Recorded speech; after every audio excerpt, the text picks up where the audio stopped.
Choke, no joke, Chiggy choke, no joke. Choke, no joke, Chiggy choke, no joke. We live.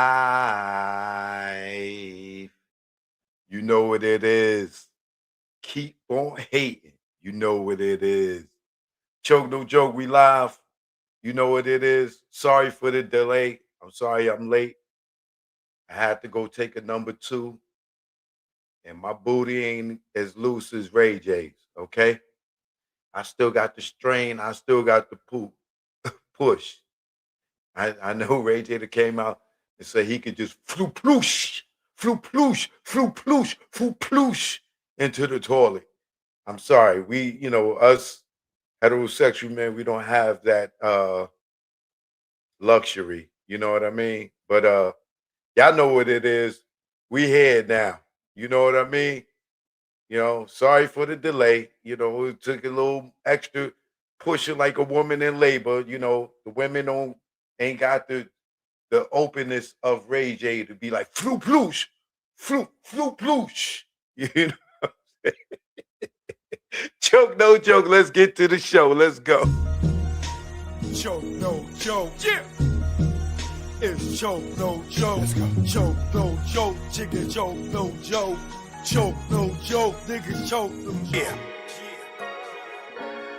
Jack Brown. You know what it is. Keep on hating. You know what it is. Never did I think hip-hop go this far. Never did I think I see Diddy behind bars or kills. Penitentiary scars. The Man Act. Is it going too far? Back. Y'all industry rats. Y'all whack. That's 100 on Pyro. You'll be trapped like Pac. The go viral. Gene saw the nuts of gyro. At the freak off and Diddy too. But plug shopper, freak door stopper. Nigga, you don't know if you a criminal or a cop. But you're next to be locked. Ask Keefy D. Telling on yourself on Vlad TV. You dumb nigga, right? You'll never be me. And I never be you too. Telling on you too. Yeah, sitting on the step, giving up myself. What the fuck I look like? My name G-Dap. Comb legacy doom. Will the bad boy see time like loan? Your extortion fell through. You friended no one like the moon. What did you do? Sat back and watch him get groomed. Only badge in the room. You and wifey drunk the juice. Saw the check for Pac's life. And his back right. Guess it's bad boy for life. Or should I say same gang? You the same lane. That Diddy let hang. And now he chain gang. Damn, you rocked him, fella. Didn't you? For the mozzarella. Did it for Wolf and his mother. D-Ferg and Kurt Burrow. Nah, nigga, you did it cause your ass ain't thorough. And you ain't from the boroughs. Joke, no joke. You know what it is. This one's for the whole earth. When they get disrespectful, I just go to the booth and kick the truth to the young black youth. Joke, no joke. You know what it is. Keep on hating. You know what it is.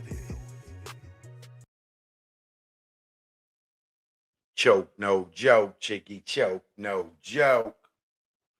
Choke, no joke, Chicky choke, no joke. You know what it is. We in the building. All right. Shout out to everybody in the building. My moderator, his squad. All right. My membership gang. What up? What up? Whack on Wood first in the building.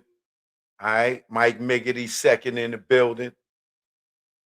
My man Martin J. Welch, third in the building. All right. Darius is here.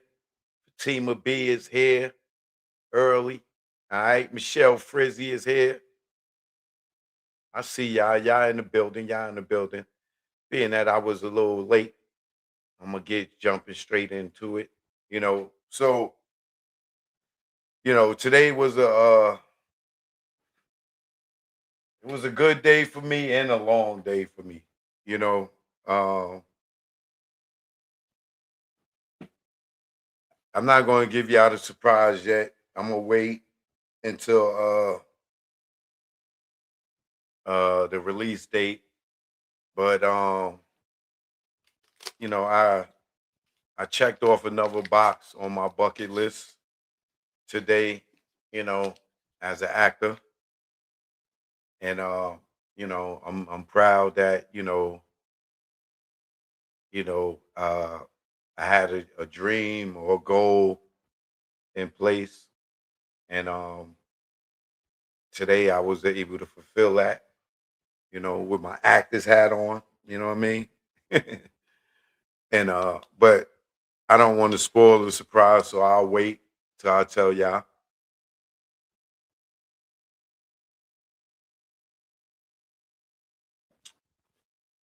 But this I ain't gonna say just women, but more women than men. You know how you put stuff on your vision board. Women create vision boards, or people create vision boards of some of the goals you want to accomplish, the things you want to do. And I had one. Well, I have many. You know what I'm saying? Outside of traveling to all these different countries that I want to explore and never been to. As an actor, I had a goal that I wanted to achieve, and I was able to achieve that today. So I'm applaud myself, pat myself on the back, and thank God. You know what I'm saying? Because y'all see me. I'm not afraid to fail. I'm not afraid to try. You know, if I'm wrong about something, I'm not afraid to apologize or correct it. And today I accomplished one of my dreams, and it felt good. Yeah, I was definitely living in the moment, and I'll share it with y'all at a later date. But I do want to share, with y'all today that I did accomplish another goal of mine.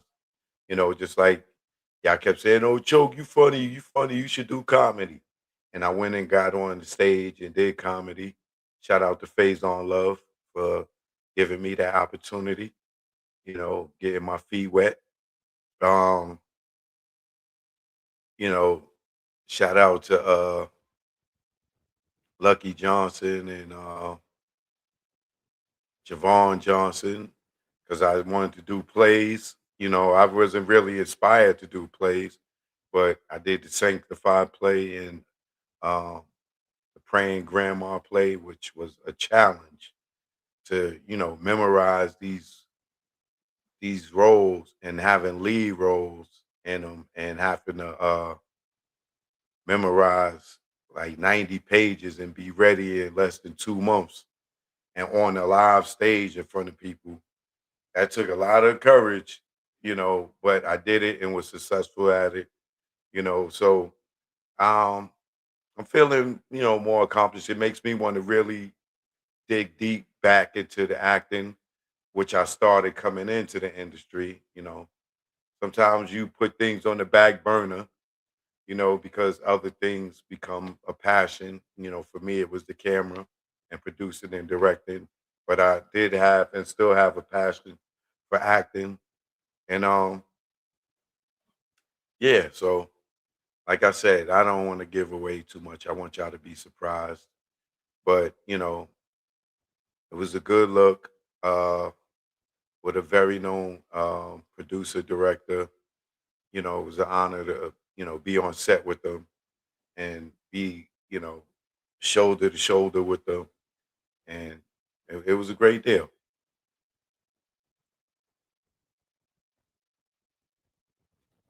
Now, get into the current events. Y'all know what it is. First and foremost, I want to say If y'all have not had a chance to check out this project right here,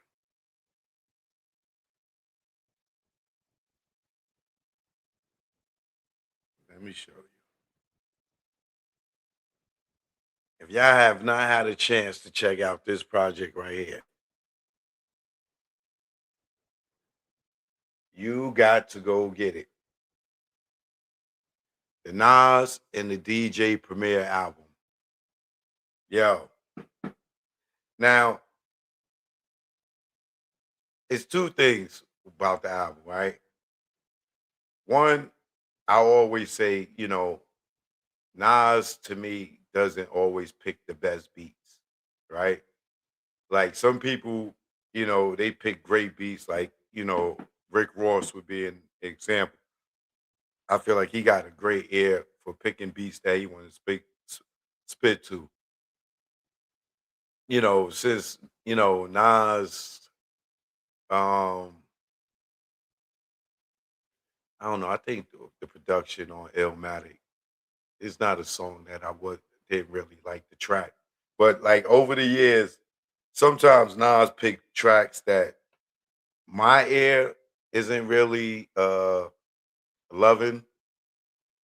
And uh when it comes to Premier, some of his beats, um, I don't love them all the time. You know what I'm saying? Because of his style of production. They don't be let me don't say I don't love them. They're not singles, right? He always do stuff that will be album cuts, right? But this album, my first play listening to it, I've been listening to it for since Saturday. So for 3 days, I've been listening to Nas album straight this for Saturday. And when I listen to your joint straight and they don't get kicked to the side immediately, then it's a great album, right? And Nas album, I have been able to listen to it for 3 days straight without skipping a song, which is saying a hell of a lot when it come to, you know, Nas and Primo together on the whole album, right? And when I first listened to it the first time, I'm like, I'm always listening to the song that I feel like is going to be the single, which is the hottest song, due to the production, due to the concept, um, due to what I think the masses is going to click to, right? Like when Cardi B album dropped, if you go look at it when if first day it came out and I listened to it, I posted the song Magnet, right? And Magnet is the one outside of Hello that everybody really rocks with. Um, so, has she been dropping singles? I'm sure Magnet would have definitely been one. Um, so I got that ear, right? For Nas album is a song called what is it? Bou is it bouquet? Like a bouquet of flowers, right?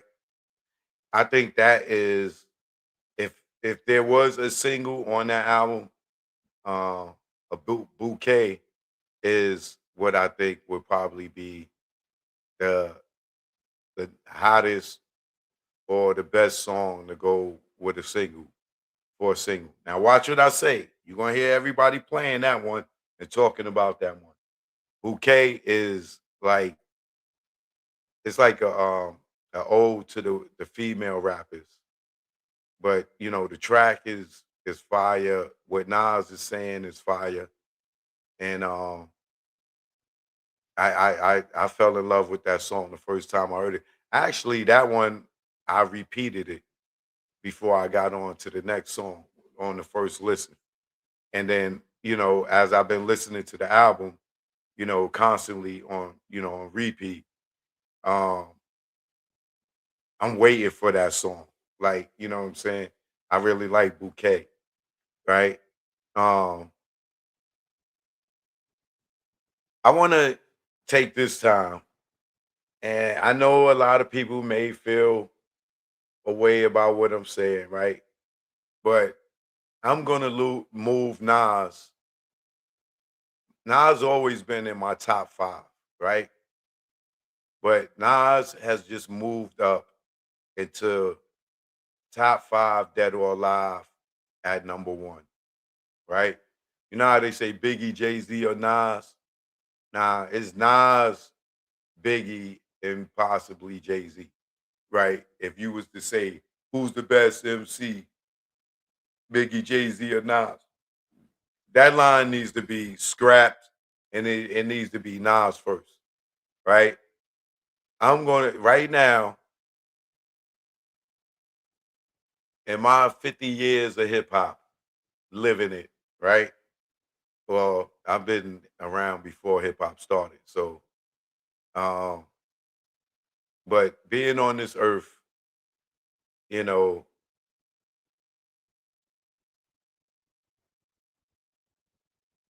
since hip hop was created, and after hearing all the rappers that came into hip hop, um,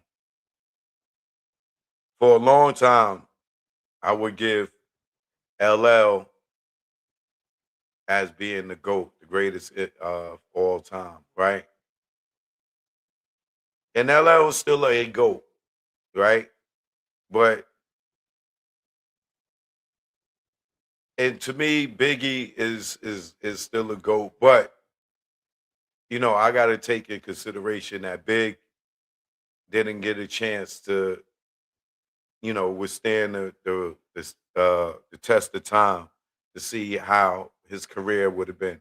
And I'm sure had he still been here with us now, he would have advanced and he probably would still be making classic music because his creativity, his style, his flow, his voice, his wittiness, his metaphors, his punchlines would have carried him over, right? But as we could see, like Jay Z, some dudes get burnt out, and they not consistent, you know. Now,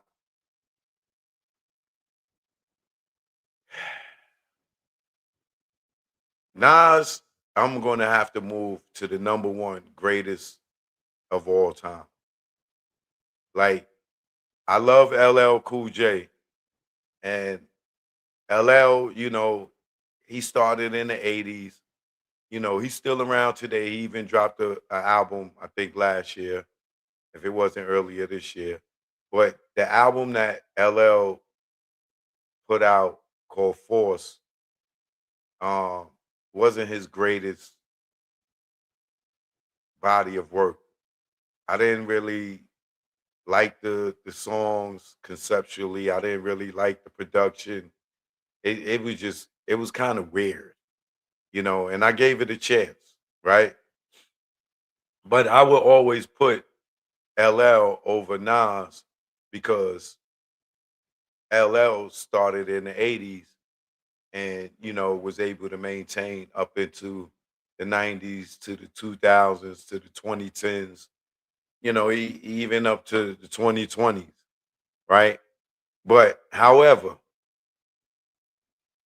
Nas has been able to continuously put out work, and I think his career has, as an artist, he might have superseded, in my opinion, superseded LL at this point with how many albums he's had and how long he's been going. Because L took breaks.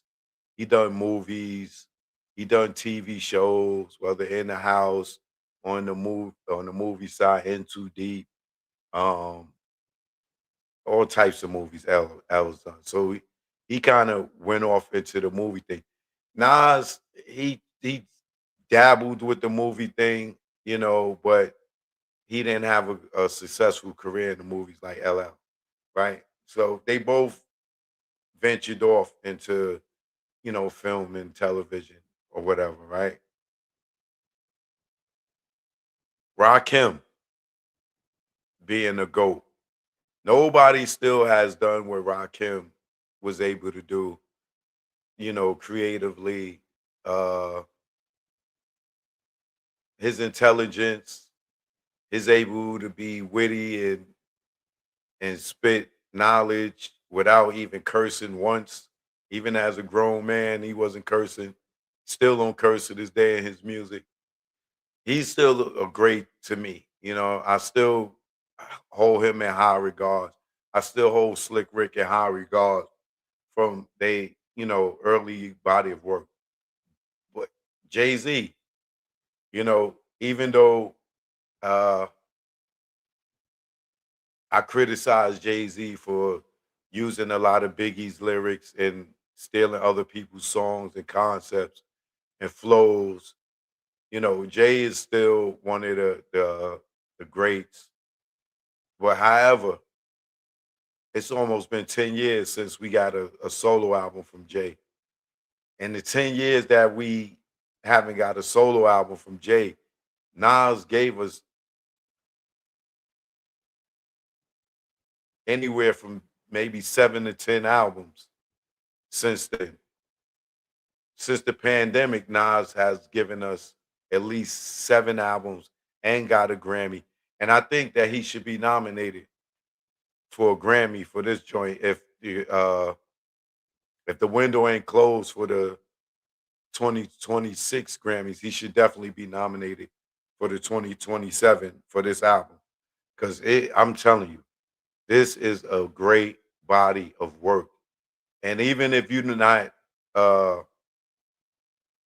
crazy about the production as it being like a bunch of radios produced singles, the content, what he's talking about, the concepts, you know, the stuff that you could visualize, and he take you back and make you reminisce on your own life with this album, as well as it is well-rounded hip hop culture. You know what I'm saying? And I really don't want to get into too much because I want y'all to go listen to it for yourself. And I feel like it's a movie. So if I talk about it too much, I might give some spoilers.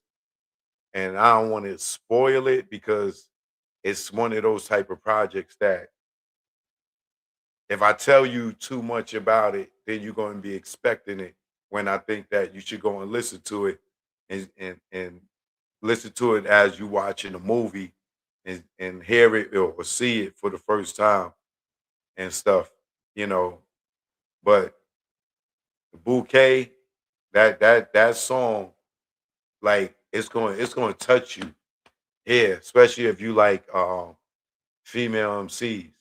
And I'm sure most female rappers that heard that song fell in love with it immediately, just like I did, right?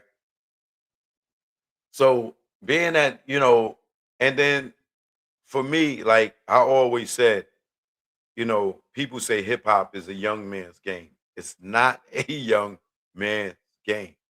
Hip hop, like rock, like R&B, is a soundtrack to your life, right? So if hip hop ended 20 years ago, you know, because it was a young man's game, or if I stopped listening to it at a certain age, then I can't, I wouldn't be able to have memories at certain parts of my life connected to hip hop. Like this album here, when I'm 70, I'm gonna be thinking about when I was 50 and Bouquet song came out. You know, uh the New York State of Mind Part 3, My Third Childhood, you know, like for Nas, I feel like this is like chapters. This album is like another chapter in his life. It's like his journal. I feel like this album here feels like a journal to King's Disease. Like King's Disease to me, the first one was like a journal, you know. And when you listen to it, like if you've been a Nas fan from day one, or if you in your 50s or your late 40s or in your 40s and you've been listening to Nas, even if you're in your 30s and you've been listening to Nas, you're gonna hear chapters in your life, whatever you was going through on this album. Um, and it's gonna make you reminisce on a lot. And I'm telling you, it's a fantastic body of work overall. Shout out to Premier because he made it a little easy for Nas on this album as far as hooks, where his signature scratching and cutting in, certain samples and words. So, Nas ain't have to think too much on the hooks because a lot of the hooks are done by Premier as far as him, scratching and, blending in um, samples of other people's voices and lyrics, during the hooks, which, is, if you like Premier, it's a great addition to the album as an instrument, you know. He got a joint with AZ, and when him and AZ get together, they never disappoint. I think AZ may be the only feature on there. I think AZ might be the only feature on there, if I'm not mistaken. Um, but him and AZ got a joint, and the growth of him and AZ, like they not talking about what they talked about on Life is a B. Um, they not even talking about, you know, uh, what they talked about on King's Disease. I can't think of the name of the album. I mean the song right now with him, Cormega, Foxy, and AZ. Um, but like it's far, far from the immature. Like, I love the Pusha T and Malice album, the Clips album. Um, Let God sort them out. On there, they still talking selling drugs and moving coke and all that stuff. And I still got an ear for that as far as entertainment goes. But Nas album, you know, if he mentions that or mention guns or whatever, it's in a reminiscing space. It ain't, yo, I'm still busting my gun, I'm still carrying my gun, like Pusha T and them still talking like they moving coke and stuff, which I hope they not. Right. I would hate to see these niggas go to jail as grown ass men finally get caught.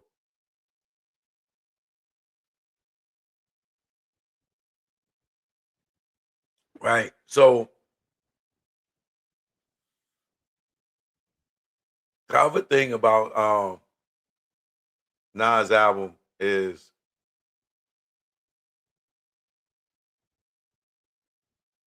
he's educating you on cryptocurrency. Um, he's letting you know stuff that he invested in and where he's moving on. And this is what I'm upset with Jay-Z about, right?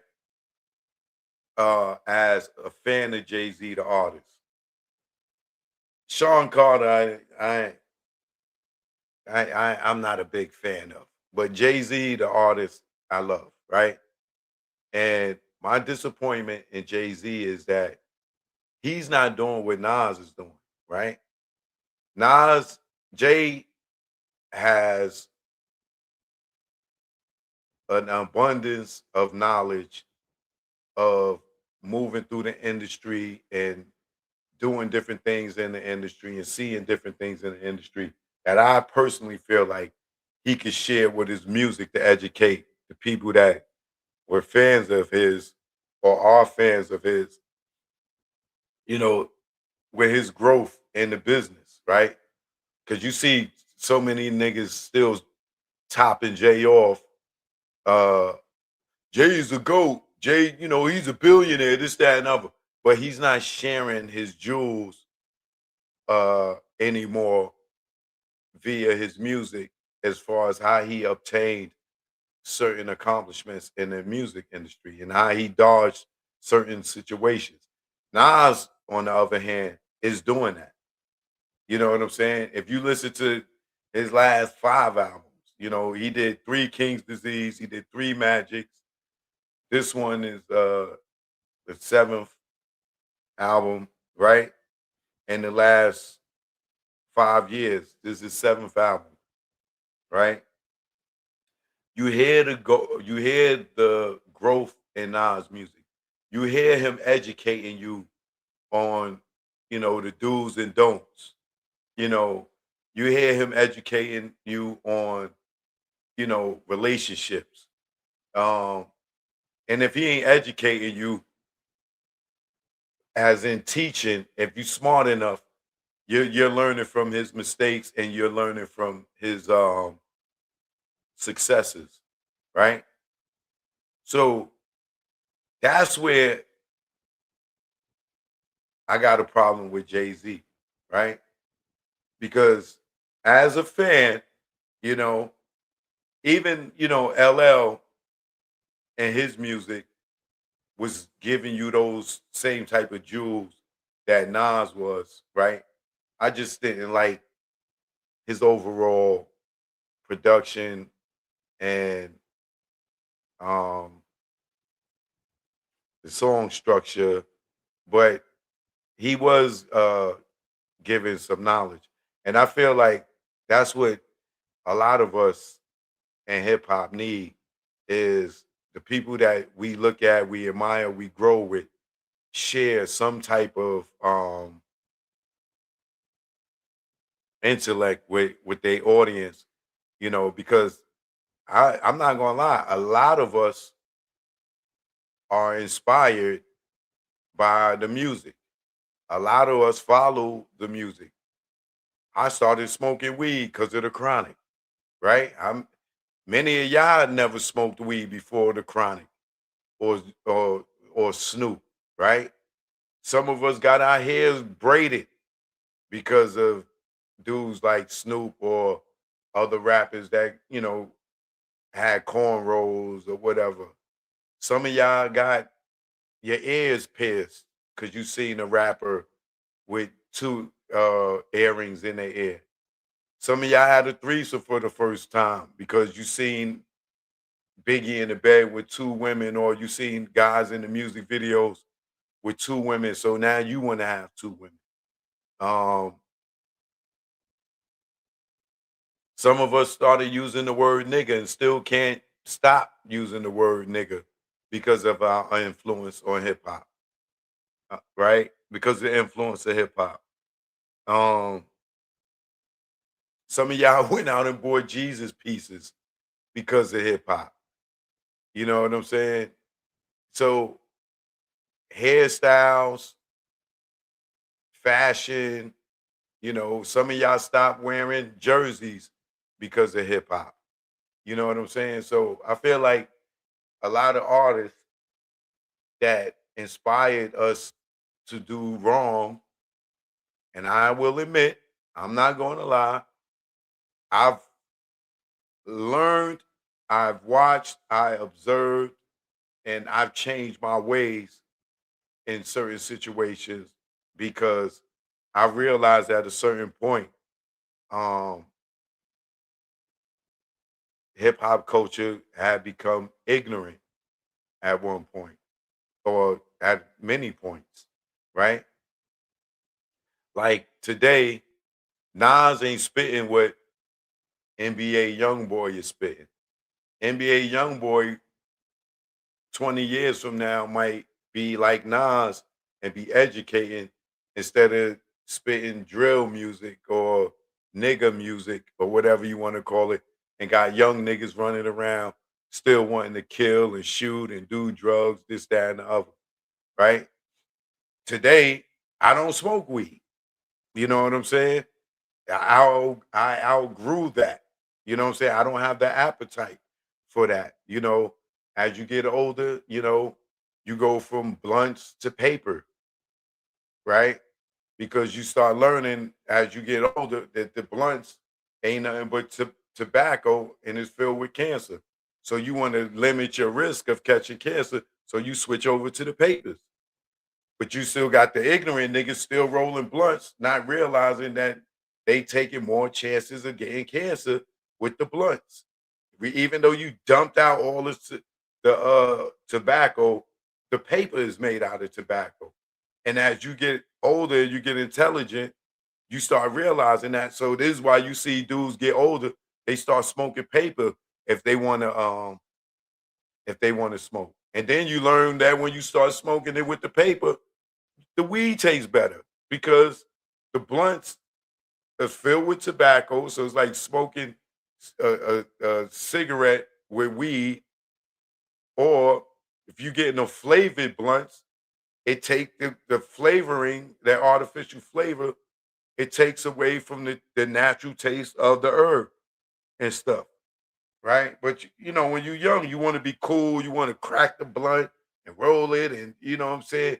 You still see these goofy ass dudes on the internet today. They think they got to do a show on the YouTube, and they cool because they rolling the blunt. While they doing they show, like yeah, nigga, I got the bud, I got that fire, and then it's like, dude, you still taking a chance of getting cancer. You still smoking blunt paper, right? And then you look at the culture of it. It's not too many artists that own their own blunt line. You know what I'm saying? They might sponsor it. They might take a check from somebody and go and promote these blunts like they promote liquor, right? Everybody out here in our culture, for the most part, keep pushing liquor on us, keep pushing liquor on us, keep pushing liquor on us, right? Me, I don't even drink like that, right? That's another thing that I've outgrown. Drinking all the time or feeling cool because I got a bottle or whatever.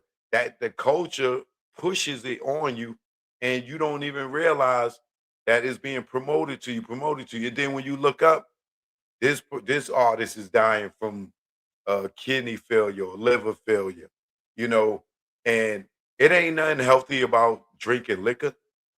New Year's Eve, pop a bottle, drink some champagne, yeah, drink some wine or whatever. But every day you going out to the club trying to get a section, you know, all that culture is our culture, right? Is it positive? No. So I feel like I'm on the soapbox preaching right now.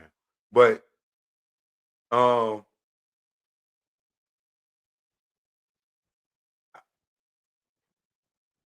the 90s spewed out a lot of ignorance, right? We had NWA, right? And at a time where our parents didn't want us using the word nigga, right? And we told them, oh man, we took it, we embraced it, we flipped it around, we gave it power, and da. Made all these excuses just to use it, right? And now today we all run around and call each other what white people use against us as they hung us on trees, sprayed us with fire hoses, or had dogs attacking us, right? There's plenty of people in the grave that will be turning over in their grave if they seen another black man calling another black man a nigga, right?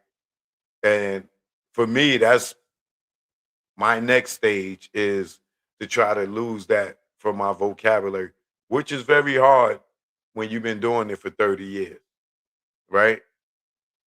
Um, but as we see, the early 90s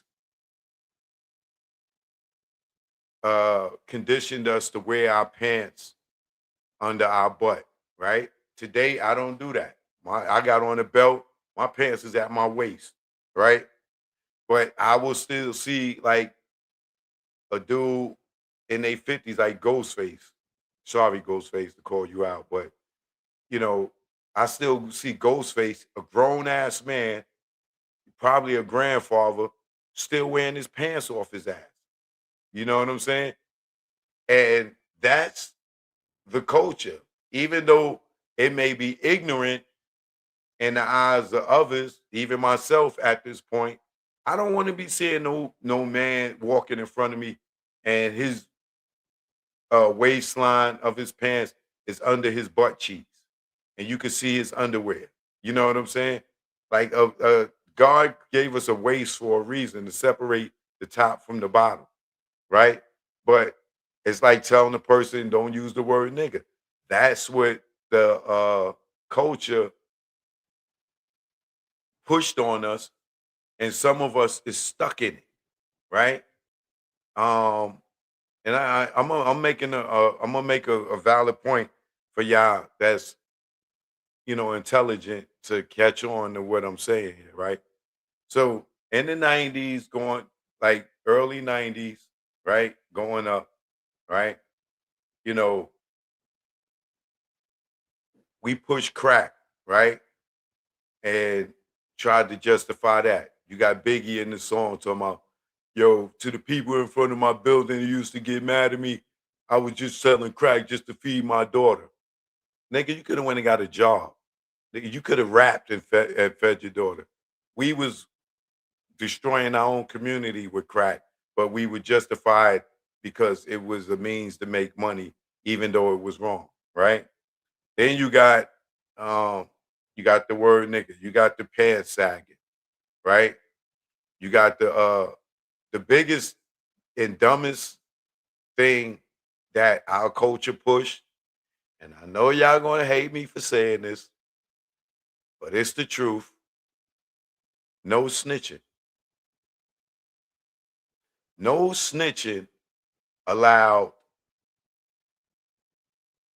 I can't even say how many hundreds, maybe millions of criminals to get away with crimes that they deserve to pay for, right? We watch murderers, people kill people and people's eyesight and was told, yo, no snitching. And I'm not talking about the person that acted in concert with the person and told on the person to free themselves. I'm just talking about the general population, right? People, the innocent woman in the window that seen the crime happen and called the police, right? You calling her a snitch. No, she's reporting the crime, right? And then you got the dudes that don't own a responsibility, right? All four of us is in the car. Is a gun in the car. The car might belong to one person. The police pull us over, right? They find the gun, right? The person who gun it is don't want to own that they got a gun and brought a gun out the house and put it in the car. And when the police pull over, they just throw it under the seat, leaving the other three people to go to jail, right? And then if any one of the three people in the car who the gun don't belong to say it's not my gun, they a snitch, right? So the person who gun it is will allow one of the other three people to go to jail for their gun because they not gonna own up to going to jail and they feel like nobody should tell because you a snitch if you tell. That is one of the dumbest things that we stood on as a culture. No, nigga, that's your gun. You go to jail. Nobody told you to bring that goddamn gun outside. Nobody told you to bring that gun and put it in the car, and then you want to throw it up under the seat, and nobody knew you had it. And I'm not talking about people that's acting in concert going to do a crime together. I'm just talking about four people going to a party or a club or whatever, and this motherfucker might got problems with somebody. So he got to carry his gun. But he don't tell nobody he got a gun. Now we all get pulled over. There's a gun in the car. And because of the sake of hip hop or the culture or black culture, you know, we all not supposed to say nothing, and because it would be considered snitching.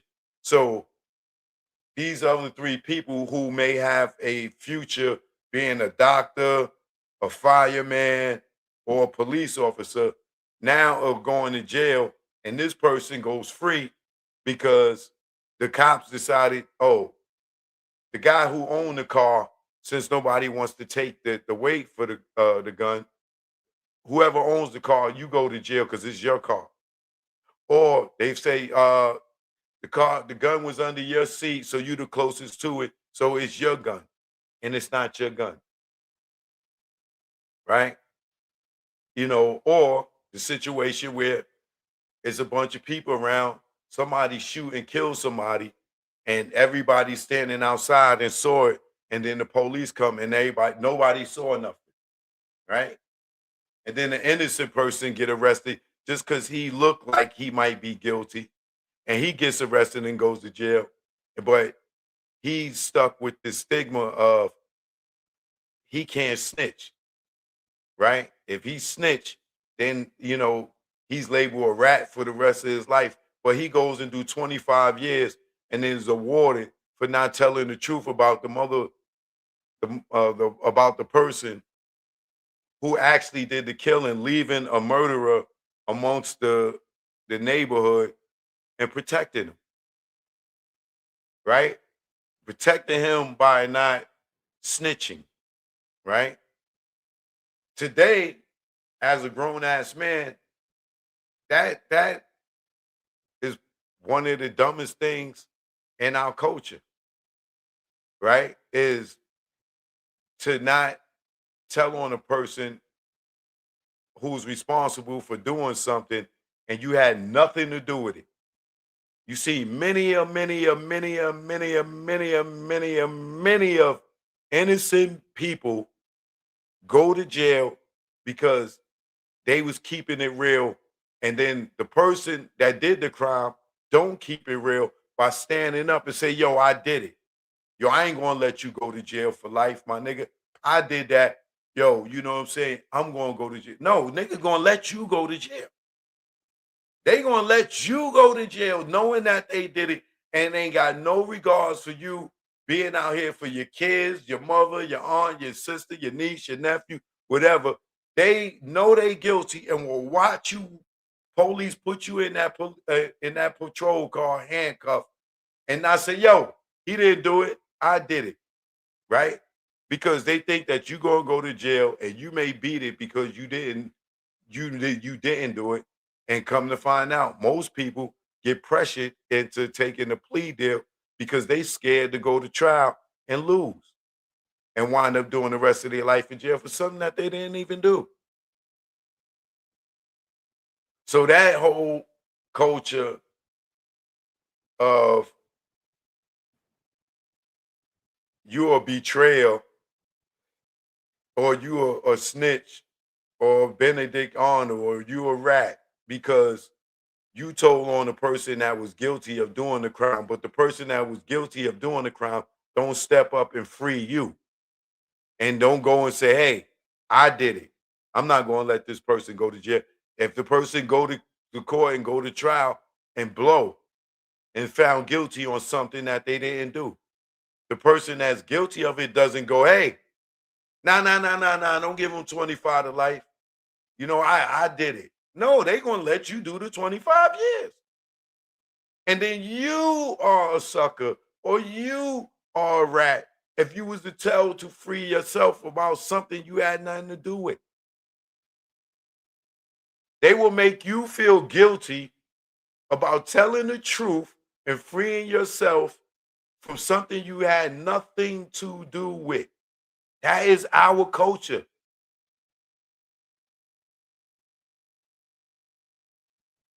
And there's still people right now that's probably like, yo, that nigga Choke talking like a snitch. That nigga Choke talking like a rat. That nigga Choke bugging. You know what I'm saying? Until it's just somebody in your family that's going to jail forever for something they ain't have nothing to do with. And remember, the person who's guilty of doing the crime never goes to the precinct and say it was me. They will let you go, right? Just like we got the thing in our culture where uh if you don't got a police record and a crime happens, niggas tell you to take the charge because you ain't got no record. You gonna get probation. Yo, it's your first time felony. You only gonna do a little bit of time. Yo, take that, my nigga. Look out, I can't go back to jail again. You know what I'm saying? Yo, I got 2 felonies. Then nigga, why you still out here indulging in stuff that can send you to jail for your 3 strikes? So you want me to be your friend and go to jail for you, a place that I might not even make it out of. So many people get killed in jail or cut in jail or stabbed in jail or ripped in their face in jail or raped in jail, right? And they ain't even have no business to go and being in there.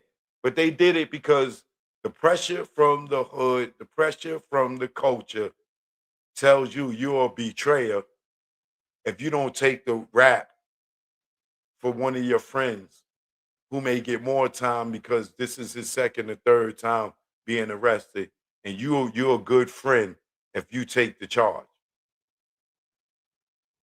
This is all from 50 years ago, right? 40 years ago, 30 years ago. We live in this culture where these things exist and still exist to this day. Older dudes that ain't got nothing to do better in their life, but still hustle and rob and steal, right? They still push this culture, right? Now, today, many of us, we don't even want to go to the neighborhoods that we grew up in because there's a chance that something like this may happen. You don't want to stand on the corner with your friends and stuff because the police might roll up. And if there's a package on the floor and they come and sweep the block and the police start going through the garbage and they find somebody stashed and you just standing there and they feel like you look like the person that should have this, they put it on you. None of your friends or your so-called friends are gonna say, yo, officer, don't take him, that's mine. They're gonna let you go to jail and deal with it. This is why a lot of people don't go back to the old neighborhoods, or you gonna find people that's jealous of you because you left the old neighborhood and now you think you better than the persons that's still in the neighborhood. No, they just didn't choose to change their life. That's all they know. So moving up, right, in the culture, right? The industry, the powers that be, they the ones that's really dictating how we live, what we do in our lives, right? Because, you know, like we can't talk or say anything derogatory about Jewish people in the music, but they allow us to talk a nigga and call women bees and hoes and da da da da. We could do that all day, but we can't say anything derogatory about their culture. They'll let us push our joint, right? Fast forward to the mid 2000s, the 2010s. Then they start pushing the gay culture on us, right? And then they make that a part of our culture. Now, when we was young, if you're in your 50s, in your 60s, your 70s, you're not used to seeing so many of your siblings become gay, right? But when you had Nicki Minaj pushing the Barbs and other artists of her era pushing the LGBTQ community and also in movies and commercials and televisions. Now, when we look at our siblings, if you're in your 50s and you got kids or nieces and nephews and they in their 20s and 30s, at least 4 out of 10 households now have a gay person in a family or in a household or in a family. But when you look back, you know, to people in your family that's 70, 60, 50, you look up at your aunts, your uncles, your father, whatever. Most of them don't have a same-sex relationship, right? So if you 20 right now and you watching this, you know, or you 30 and your parents are 50, 60, they more than likely had a heterosexual relationship. You know what I'm saying? You had grandparents, a grandfather and a granddad. You don't have too many and I know it's out there, but it's rare that you see people in their 70s right now, you know, two women being parents or two fathers being parents unless they then adapted this lifestyle uh in this culture, right? Back in the 90s, right? It wasn't that. You know, you it was, don't get me wrong. There's been gay people around since the 50s, the 40s, Caligula, the ancient Roman times, right? I'm just talking about in our culture, it wasn't like that. It wasn't it was frowned upon, so to speak, right? Like Nas wasn't with uh him and another nigga wasn't dads, right? Jay-Z it didn't have a same sex uh public relationship, right? Because if that was the case, then probably a bunch of us in our 50s, instead of NWA, if we had NW gay, then it would probably be a bunch of y'all watching right now that probably would have followed them because you was inspired, right? Just like the generations of the 2000s, the 2010s, the Nicki Minaj's you got, they pushed that agenda of men wanting to be Barbs. Back in the day, Queen Latifah, she wasn't pushing men to be queens. You know what I'm saying? that just even sounds funny. Can you imagine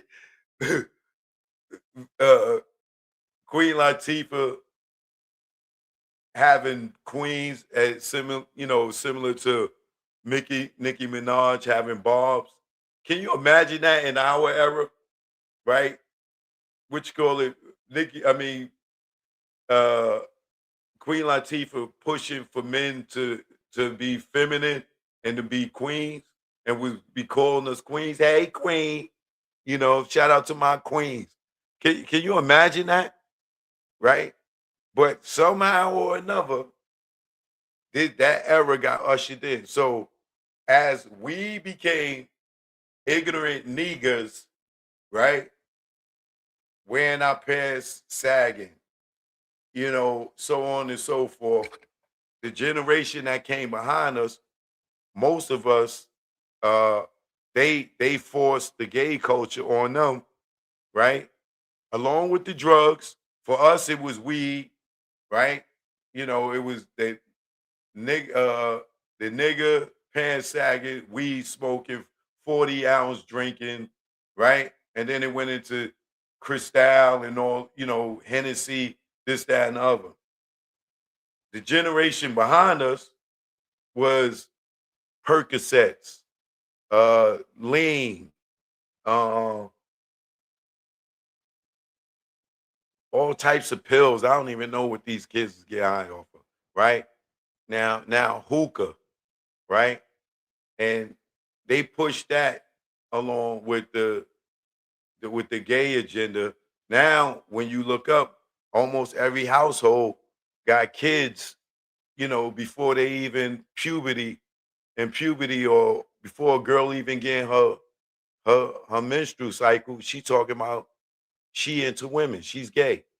You got people like Dwayne Wade um pushing his son to into that lifestyle, right? Without, telling him, yo, when you get grown, you make your own decisions in life and you can do that.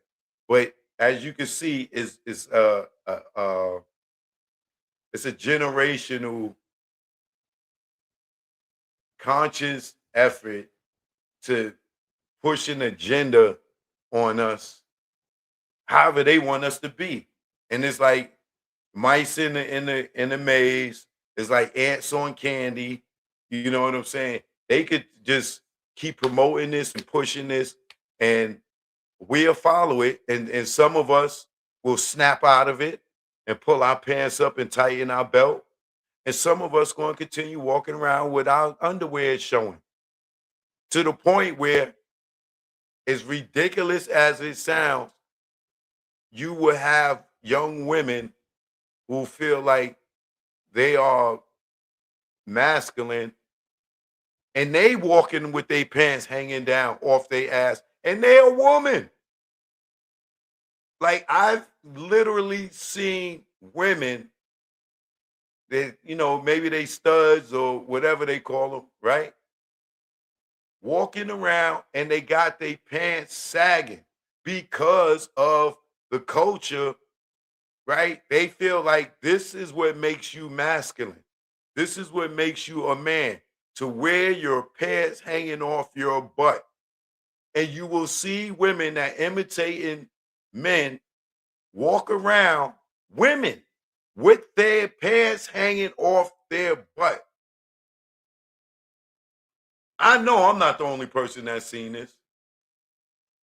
I can name some female rappers that do it, but I don't want to get nobody mad at me.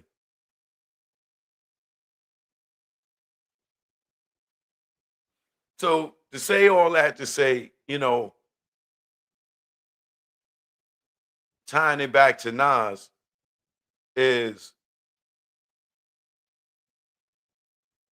Nas isn't no longer even pushing Hennessy in his music. I don't know if he's still sponsored by them or not, but in the music, it ain't about Hennessy no more.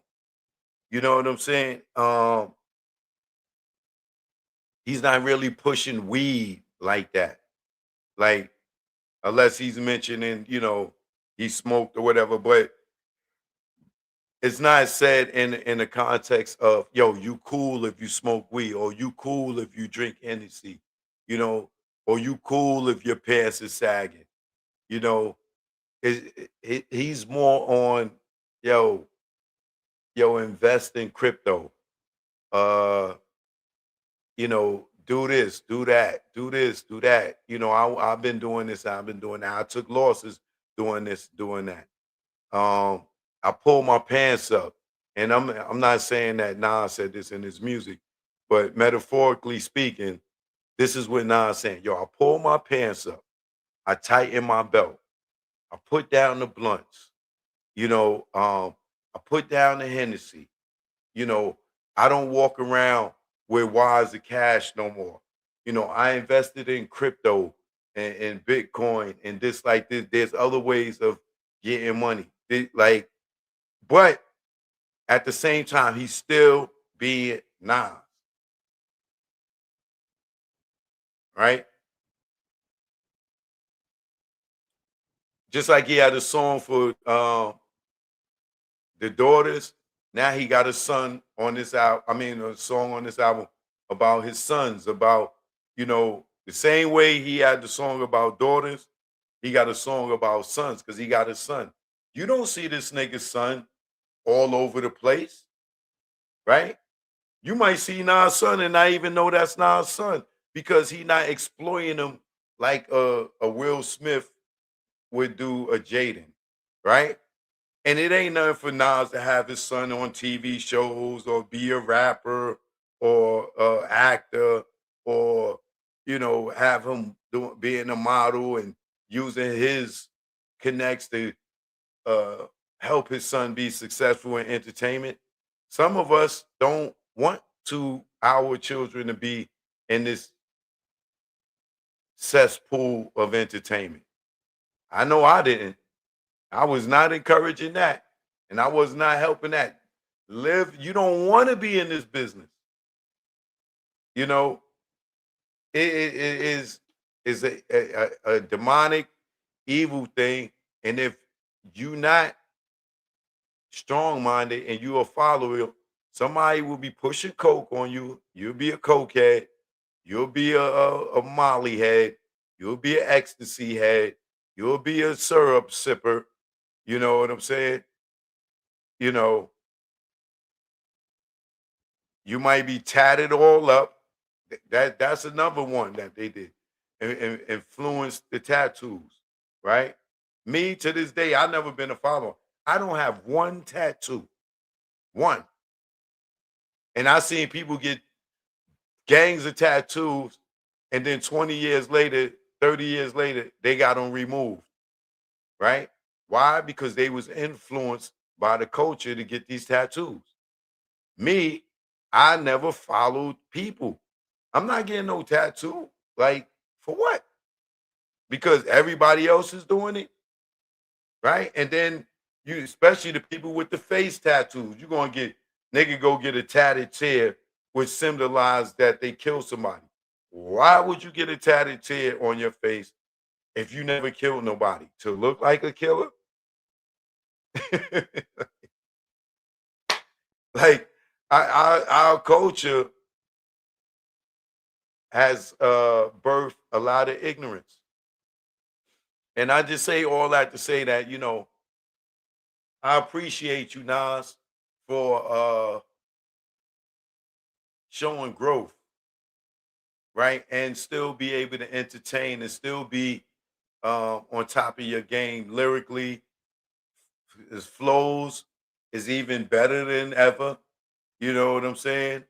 Um, and to, you know, open the door for your peers and be able to have a record label where you could put out an album on Rakim, on Slick Rick, on, uh, De La Soul, um, Raekwon, Ghostface, you know, because, you get dudes like Jay-Z who everybody thinks got more money than any other rapper, but who is he helping? Nas got a record label. He's still putting artists out that came from his generation. Jay don't mess with nobody from his generation as far as his record label goes, right? Because he probably feel like, yo, they washed, they old, this, that, and the other. Nobody wants to hear them. But music is the soundtracks to our lives. We want to hear our music. You know what I'm saying? My mother ain't listening to SZA. She not listening to Summer Walker. She might still be pumping the old ass um Anita Baker album or something like that. So you want to grow with your peers and you want to listen to the music of the people from your generation.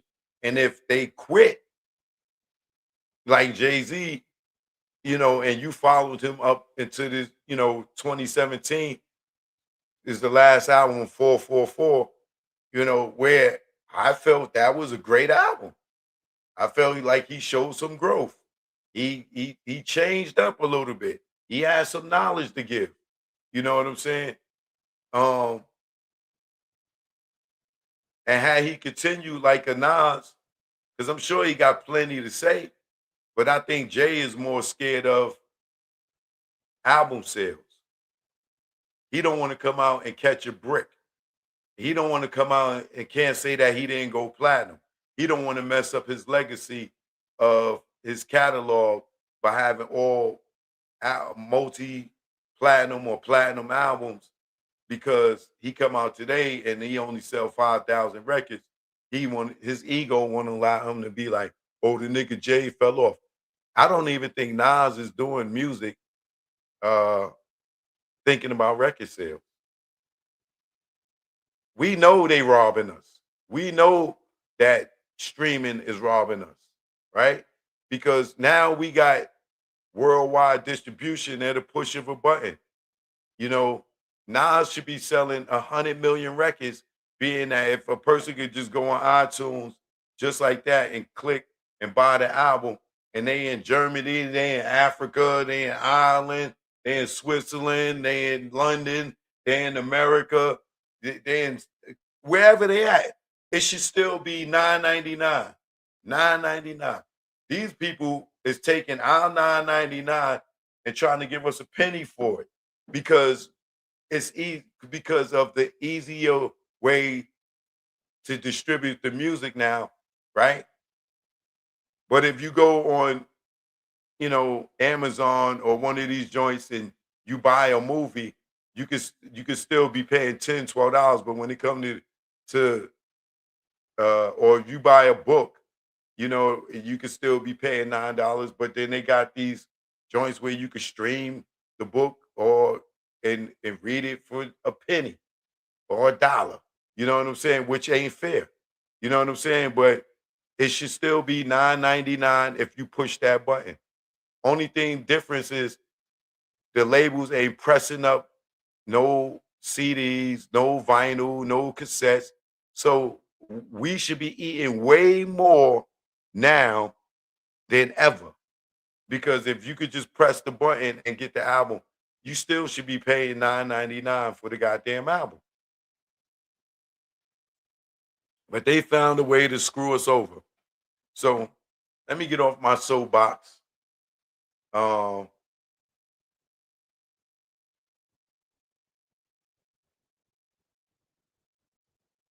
and get into these current events. So once again, shout out Nas, shout out DJ Premier. The album was called Light Years. Go get it. It's on all these digital platforms. That's what it look like.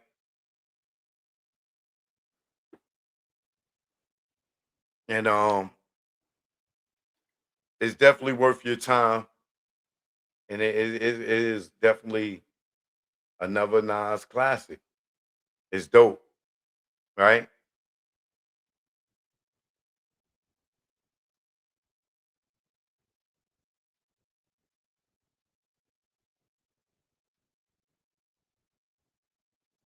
I don't care about what Big Face is talking about. That nigga wasn't in Paris. Please.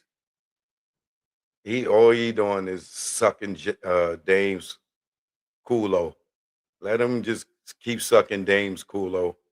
That's the same nigga that told me Dame owed him money, you know, and FJZ. Now now he champion. He's a fake nigga. I don't care about none of that. I know I didn't run in Paris. And like I said, he wasn't there. But thank you. I appreciate it. Anyway, um, moving on before I get to Ray J, I just want to address 50 Cent, right? 50. A lot of people don't like what you're doing with the Diddy thing. To each his own. Get your money, my nigga, right? However, all these people that get up here and tell these stories about Diddy, like Gene Squill, if you continue on this mission, can you please hold some of these people accountable, 50? 50, you can't keep letting these people come tell these stories about Diddy Because if they saw it and they didn't do nothing, they were complicit, right? Now you got Gene Deal out here because he's speaking to Suge Knight, defending Suge Knight, saying Suge Knight ain't got nothing to do with Biggie getting killed. How you know that, nigga? You was bad boy. And now you death row, nigga? How is Gene Deal doing the interview now saying that Suge, and I'm not saying Suge did or didn't, right? But how is Gene Deal now going on the Art of Dialogue saying that Suge Knight ain't had nothing to do with Biggie getting killed? That it was Diddy's fault. Diddy the one that brought him out there. Diddy wouldn't let him go to London, this, that, and the other. Like, isn't this the guy? Now, 50 Cent, I need you to do some research, 50. Gene is the one that told everybody on YouTube, in the YouTube universe, right, that he knew that that Biggie was going to get killed. He got the call from Unique Mecca Audio. He got the call from the girl on the block, right? Chaz and them was sitting at the light when Biggie got smoked, right? This is the guy that had the guns on him, gave a gun to Paul, then he gave the gun to D-Rock. I didn't give the gun to D-Rock. I gave the ball to Pun, or I gave D-Rock the gun, right? Him being law enforcement, right? Knowing that he's getting several calls, 50. You can look this up, 50. Gene Deal and Alexa Alexandria, whatever your name, your last stand, whatever it is, who produces Netflix documentary on Diddy, right? Y'all going to sit there and do this story, right? So if y'all continue to do this story and y'all continue to move forward with this and say more about Biggie in particular, right? How don't y'all not hold people like Gene Deal accountable who was told, who was called and said that something was going to happen, and he law enforcement, and he didn't go to the LAPD and let them know this?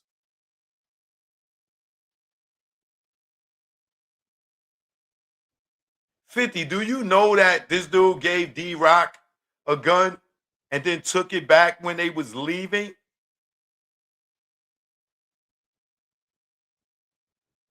Knowing that he done got several calls that something was going to happen, and you don't feel like he was complicit in this? 50, do you know that when they walked out of the Peterson and got in them cars, that Gene had what's his name? Tony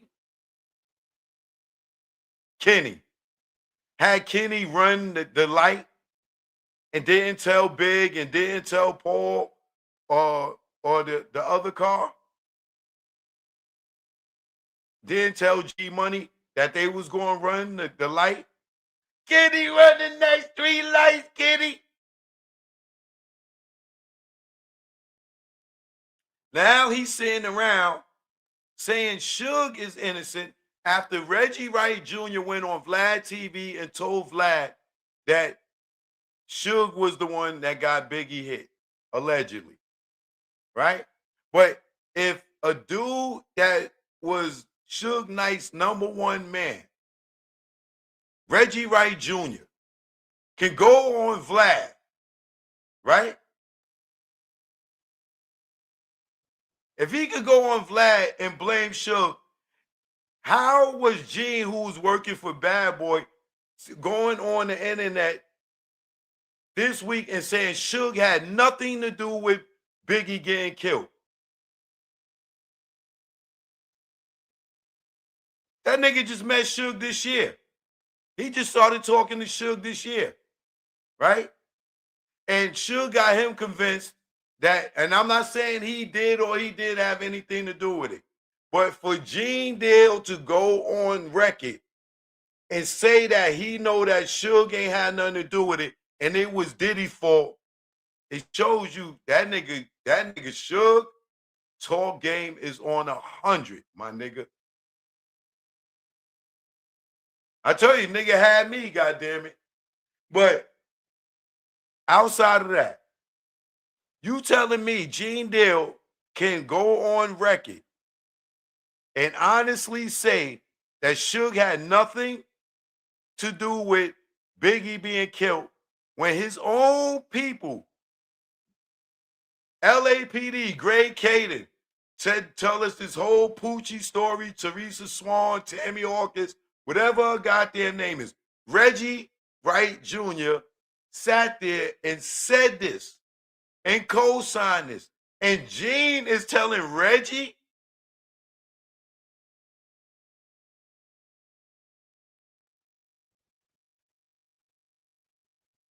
yo, am I in the Twilight Zone?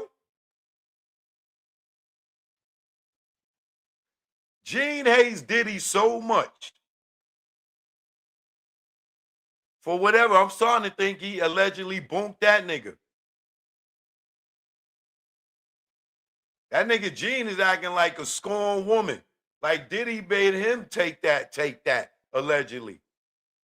It ain't no way in hell. I've seen it all. I've seen it all. Where Gene Dale, who was bad boy security, is now saying on record that Suge Knight had nothing to do with, and I am not saying he did. I'm not saying he did at all. Right?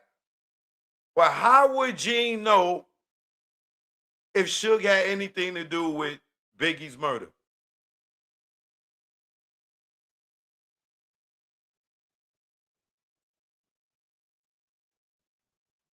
Greg Caden, where you at? How are you not responding to this? Gene Deal saying that Suge had nothing to do with it when you the one that said Reggie, Teresa Swan led you to get this confession that it was Poochie that did it, even though we all know that's a bunch of BS too, right?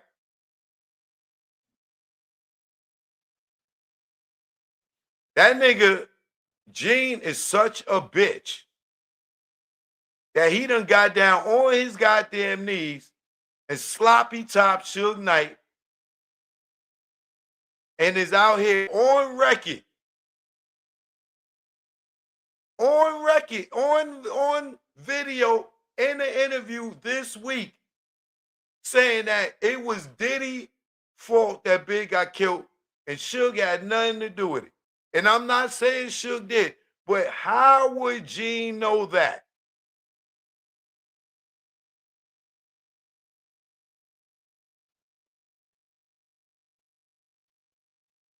Somebody please tell me. Can somebody please tell me that how could Gene, like, there's another thing, 50.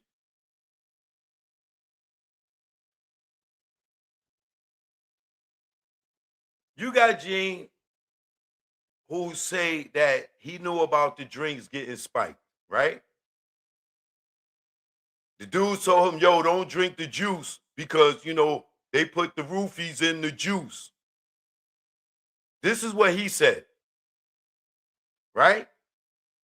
And I know many of y'all heard him say it. He said he drunk the juice one time and he passed out. And he said another time his baby mother drunk the juice and went and fell asleep in the car, right? On 2 occasions, he alleges that he witnessed drinks or the juice being spiked. He did not go to the police. He kept his job. He kept working, right? He says that he was told that the Danny the Kane girls, Diddy said, how he was gonna pimp them out to his friends. He did not go to the police. He kept his job. He said he witnessed some domestic violence between Kim Porter and Diddy, allegedly, right? As law enforcement, he didn't report it. He kept his job.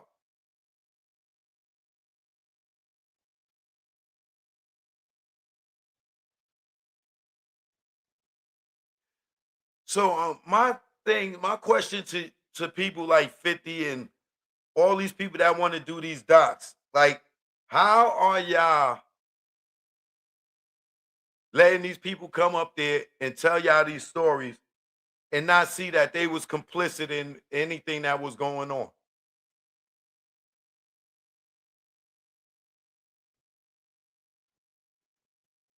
That, like, I just don't get it.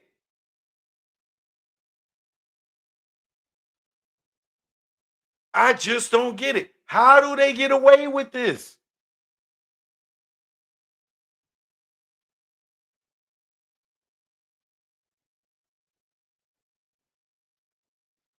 He can witness all this stuff and come on the internet and talk it, and nobody questioned why he never went to the police as law enforcement.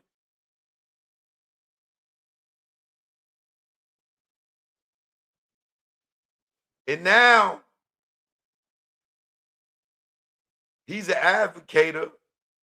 He's advocating for Suge. Suge ain't had nothing to do with Biggie.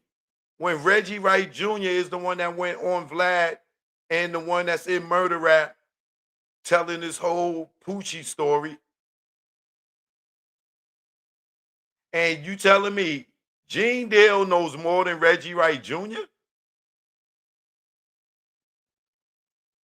You see how these niggas can flip these niggas? That nigga is a groupie. That nigga is a groupie and a betrayer amongst like no other, bro. That nigga hate Diddy so much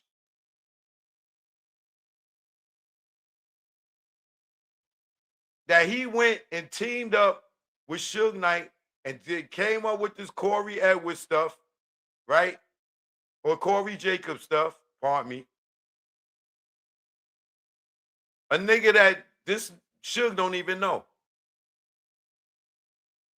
And now he's excluding him from the Biggie shit. On record.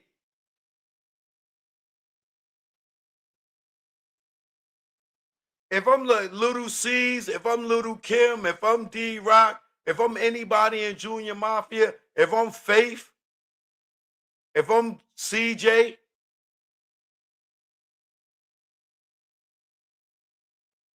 if I'm Diddy, I'm looking at this nigga Gene like, whose side was you on? Like, did you have intel what was going on? This is why what was the urgency for Gene to run the next 3 lights? Can anybody even guess? Why did he run the lights? When they left out the hotel to go to the party, did he tell the driver, yo, Kenny, when we leave out from the hotel or we leave from the mansion, run the next 3 lights? Why? What was the urgency for Gene to run the next 3 lights? What was the reason for Gene to leave his principal, Diddy or Biggie, and go downstairs and get the cars? What sense do that make for security? To leave niggas to go get cars? That's Little C's job. That's G Money's job. D-Rock could have did that. Nigga, you going to take your gun. Yo, here, D-Rock, hold this. I'm going downstairs to get the cars. Nigga, you leaving these niggas in a room full of Bloods and Crips? Or did you go downstairs and allegedly put them stickers on Big Vehicle? Or did you go downstairs and go say what's up to Chaz and them? What was the purpose of you being the security, leaving these niggas alone to go get cars, my nigga? So you just went around the room, yo, G Money, give me your valet ticket. Yo, Reggie, give me your whatever the other security dude name, right? Yo, give me your valet ticket. Yo, I'm gonna go downstairs and get niggas cars. Yo, hold his gun. You know what I'm saying? I'll be right back. Hold his gun. Nigga, you going to get the cars? What did you go downstairs for? To put them stickers on big vehicle to make sure that your vehicle didn't get shot up, allegedly? And to make sure y'all didn't get shot up, you made the nigga blow through the light and didn't tell nobody else?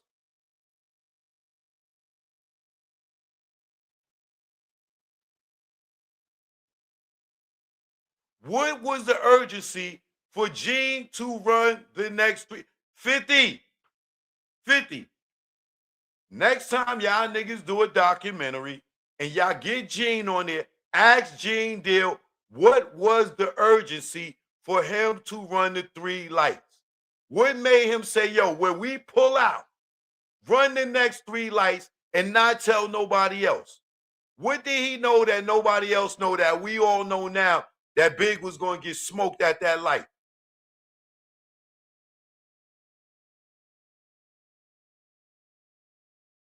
And now you telling the Suge ain't had nothing to do with it? So who did it then?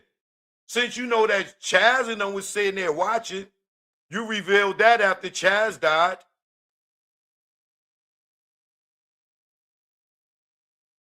And then when you come back, the killer's gone. They gone. You talking about you went and chased them. They was gone. Nigga, you ran 3 lights. You bust that first left and was gone. You didn't even go straight. You bust the left and blew it. And then you come back and Big is sitting in the truck. Puff them ran over to the truck. You leave and said you went and go chase somebody. Who was you chasing? You thought them niggas was sitting there? They pull up, Big and them at the light. They pull up to the light. The white Land Cruiser pull up on the side of them. Here come the shooter. Clap, clap, clap. Pshow. They book it. Right? Nigga, y'all done ran the light and left these niggas. By the time they pulled up, y'all niggas done blew down. Y'all half a mile away. These niggas come clap, clap, clap, clap. Pshow. They going. By the time you come back, y'all all jump out the car. Y'all run over to Big's car. Y'all all at Big's car. What do you think this car is sitting there waiting for y'all niggas? Them niggas sitting there smoking a cigarette. Yo, come on and chase us, niggas. Hurry up. Come on, man. We ain't got all day. Come chase us, G. Yo, where you at, G? Come chase us. Them niggas is gone. And you and Tone jump back in the car after y'all checked on Big. You got the guns. You security. You lead these niggas again. Talking about you was chasing the car. That been gone. Then when you come back, 50, are you listening? Go watch this nigga's interviews. Then he chased the car that's gone, and when he comes back, Big and Puff and them still at the truck. What do he do, y'all? Tell them in the comments. He leaves the light where they at the light and walks all the way back down to the garage to where they came out at.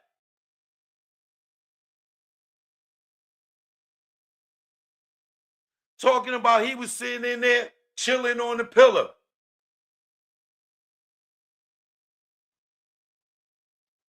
Sitting there chilling on the pillow, and he heard DJ Quick. What you call it?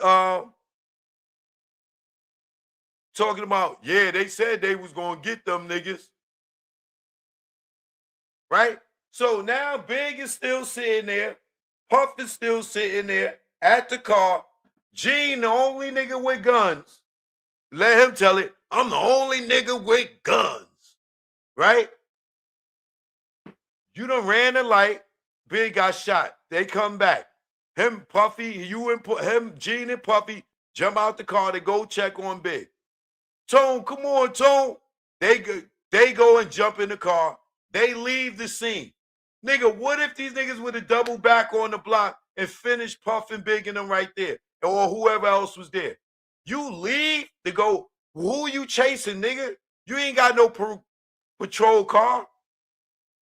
You ain't busting the grate.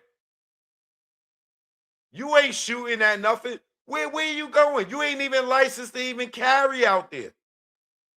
You didn't have a gun permit in LA at that time. You didn't even have a worker's permit to be there. You was moonlighting. So you was going to chase a car to do what?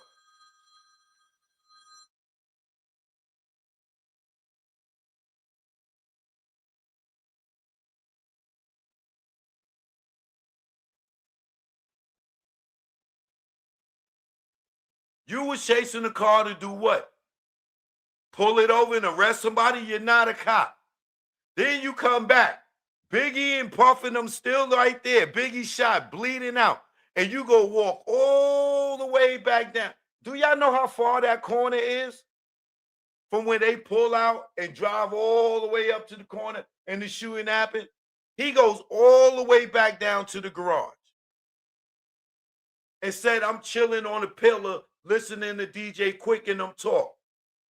Nigga, why you not standing right by Big and them niggas with the gun like this? Making sure nobody else come. Right? You go all the way down to the garage.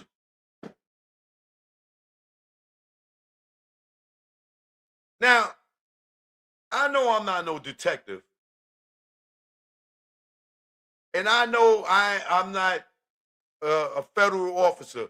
But y'all not going to tell me ain't nothing strange about the security guy blowing the light and not telling nobody the plan. Come back, leave again. Come back, leave again, and go chill in the garage while all this chaos is going on around him, and he's not standing by Puff's side to be ready to shoot.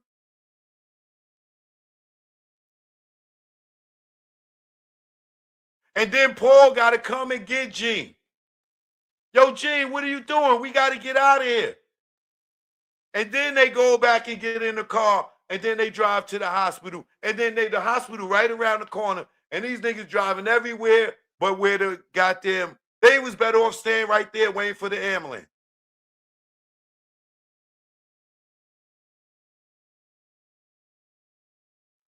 So, somebody need to ask this nigga, what was the urgency for y'all to leave the scene and leave everybody?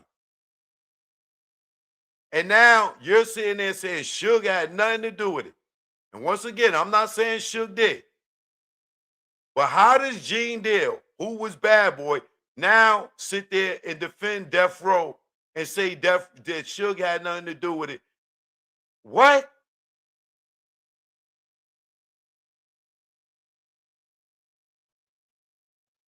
You telling me Faith ain't looking at Gene suspect right now?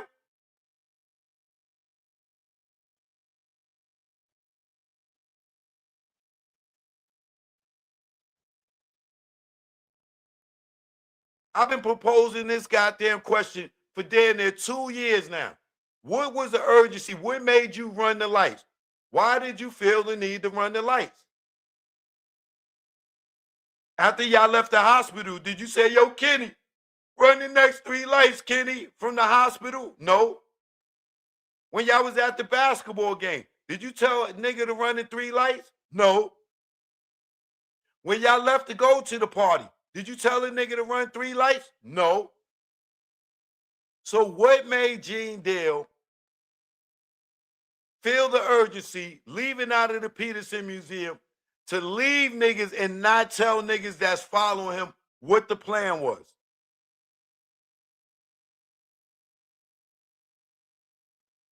What was the urgency?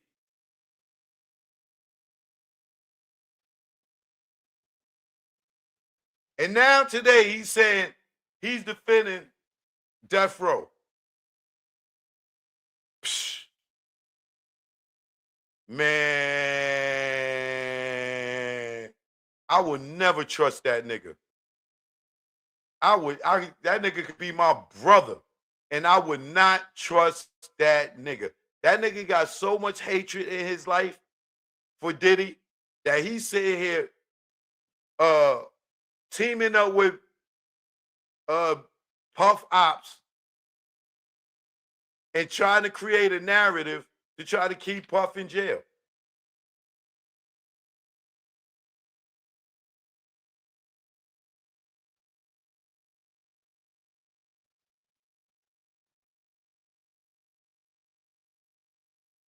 This nigga leave niggas naked, got the guns on him, and leave the scene twice. First blow out and run the light, leave niggas, come back, jump back in the car, go chase a car that's been gone for at least 3 to 5 minutes already. Because remember, when he come back, like he came right back and then said, come on, let's go follow the car. They jumped out the car, ran over the big car, seeing that Big was hit, this, that, and other. Then he decides to go get in the car with Tone and drive off. They going for another 3 to 5 minutes. They come back, and then he goes down into the garage, and he's chilling on the pillow listening to DJ Quick.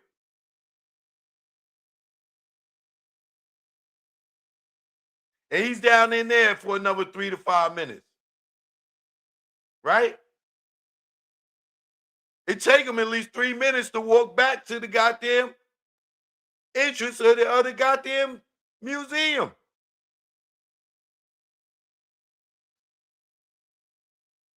And he said he was in there chilling on the pillow. This nigga Big is in the car shot, y'all. Big is in the car shot. Everybody's around the car. And Gene leaves everybody, and he's security with the gun. Niggas could have rolled right back up and sprayed them niggas, and Gene is not nowhere to help.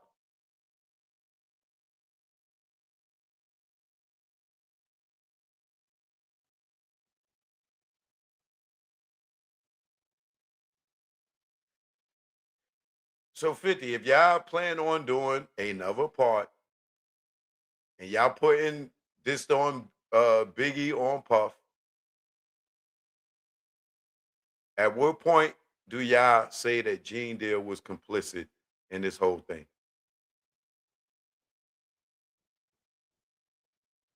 At what point? He taking guns back from niggas.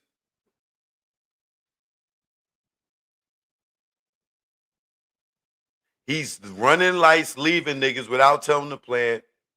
He's coming back head of security or part of security. And don't stand there and hold niggas down, right? He leaves the scene again.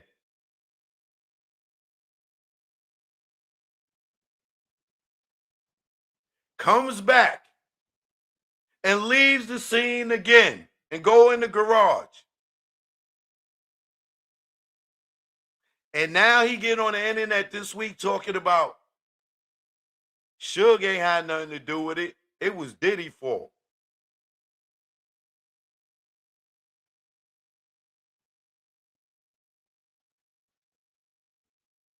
Now I know how charismatic Suge is because I done talked to the nigga way longer than Gene was talking to him. But Gene is out here talking to Suge, and that nigga got him flipped.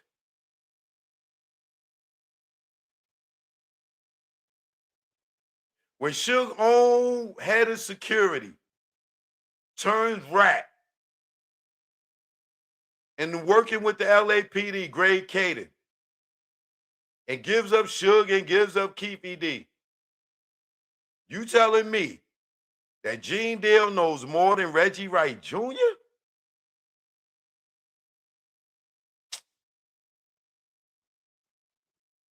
That nigga need to be in jail.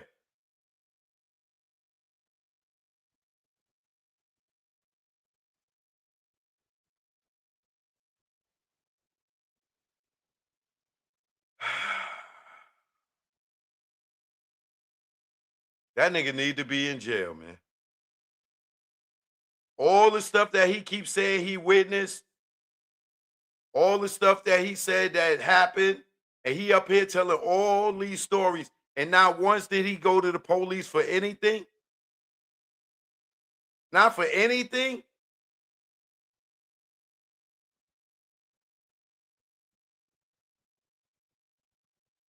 Diddy did this. Diddy did that. Diddy did this. Diddy did that. And he stayed there and kept working, just like the rest of them. All these people, none of them got a police report for nothing.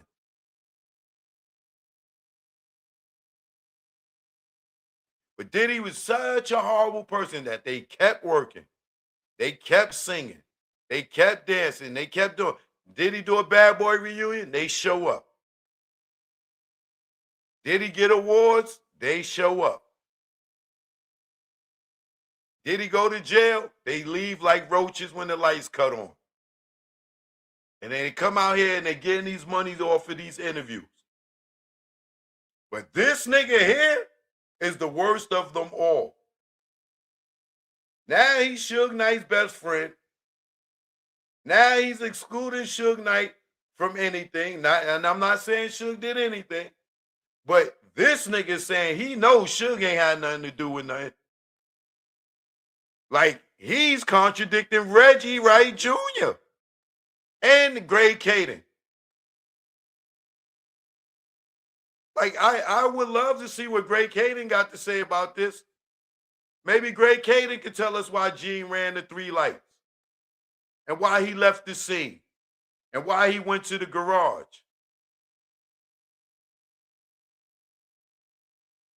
Not to mention when Diddy came back to New York, Gene ain't even go with Diddy. You Diddy security. Diddy goes to San Diego to fly out, and you don't leave with him? But you Diddy security.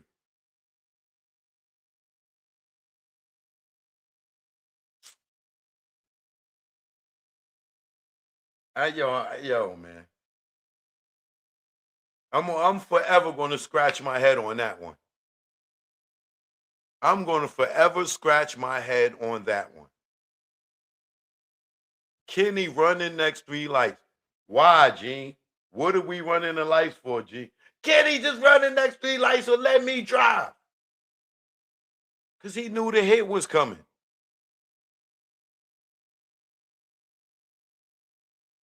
And y'all don't think he know who did it? Y'all don't think he went downstairs to scout it out or to set it up allegedly? And then come back upstairs and take the only gun that was in Big's car back? Then go downstairs and leave niggas? And mysteriously these stickers get put on Big's truck that wasn't there when they got there?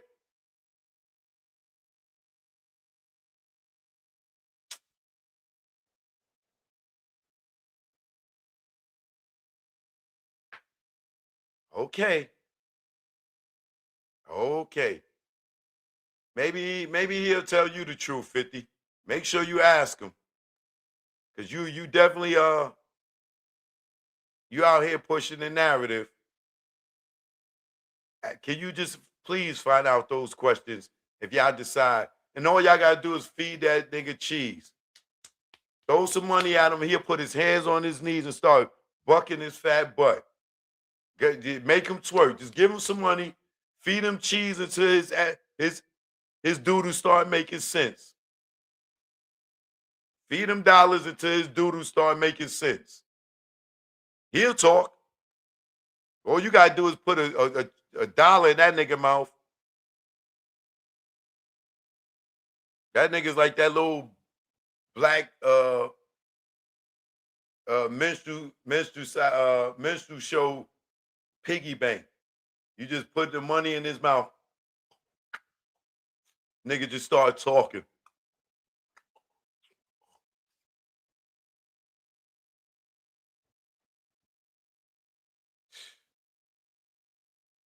Hands on your knees. Hands on your knees. You'll see that big nigga. Just throw dollars on that nigga.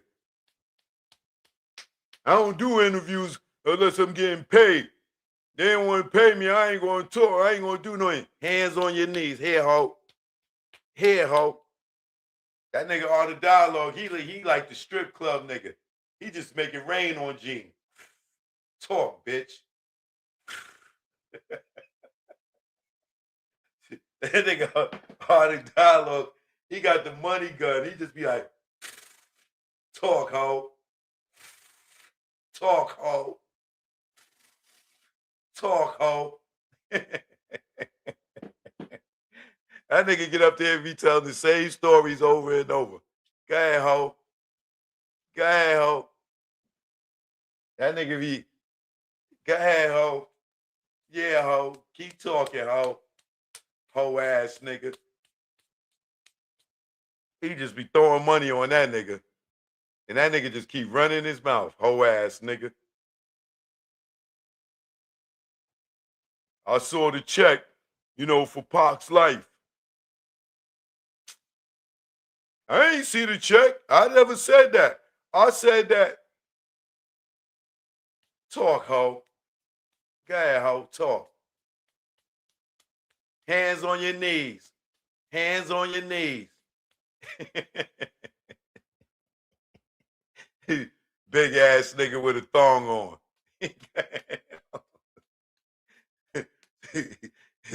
Jeannie Santana. Saucy said Jeannie Tanner.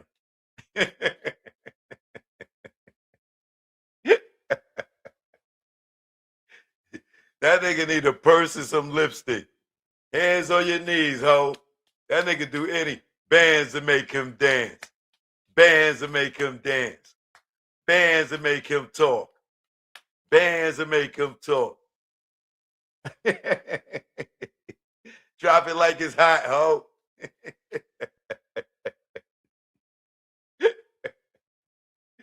That nigga is a hoe for some dollars, boy. Oh man, I'm about to make a new song. I'm about to make a strip club song called Gene Squill. Bands to make him talk. Bands to make him talk. That nigga up there in a straight up G-string lipstick in a little Gucci purse. No, that nigga don't even get a Gucci purse, bum nigga. That nigga got a Coach bag.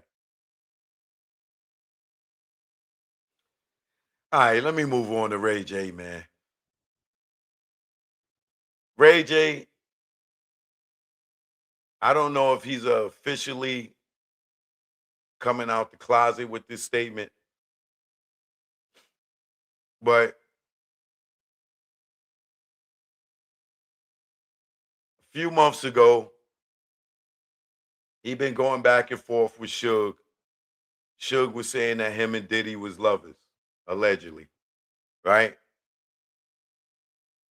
Ray J denied that allegation and was talking about Suge was he used to go get butter. he he allegedly used to go get butter for Suge, and Suge would stick sticks of butter up niggas' butts and pound them out, right? Ray J make those allegations when Suge said that him and Diddy were lovers, and he was denying it. But now he is seen on the internet, on social media, saying that Diddy tapped his back pockets, right?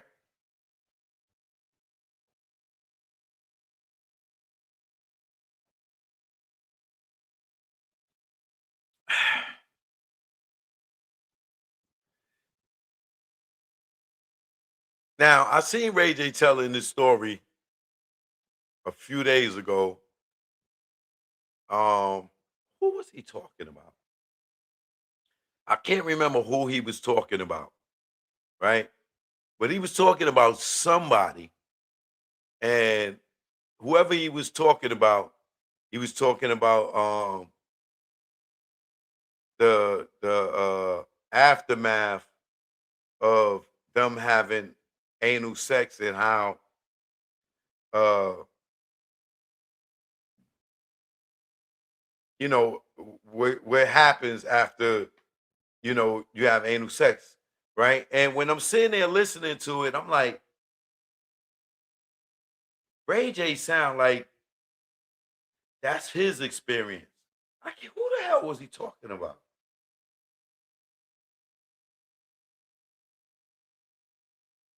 Damn, I can't remember who he was talking about. But anyway, um, he came out yesterday or the day before, and when he said what he said the day before, it was like what he was saying before about the other person. He actually, when I was like, Ray J had that experience, like, because how would you know that, right? Like, how would you know that to sit there and say that this person was going through this after they got their back pockets ripped off, right? So I'm like, Ray J sound like he's talking from experience. Then not even 48 hours later, here go Ray J in the crowd of people talking about how allegedly Diddy took his booty, and when Diddy took his booty, that how you know he opened him up wide to the point where like even if he farted, he would poop on himself or something to that degree. Hold on, let me see.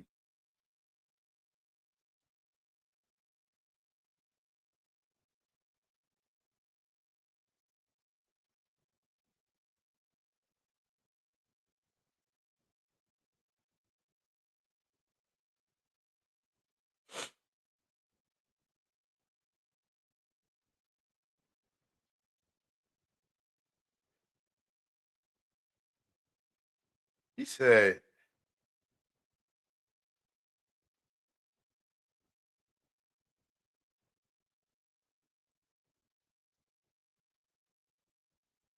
wait, did I put it in my stories? Anyway, he said something to the degree that, you know, I did he blew his back out allegedly. And now when if he poop, if he fart, he'll poop on himself because his booty hole was open so wide or something like. And I was like, that's what he was talking about the other person. And I knew that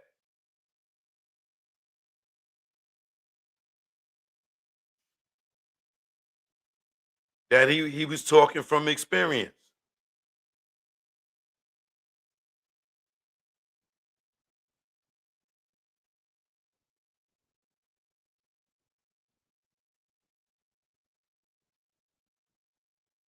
Man, where is it?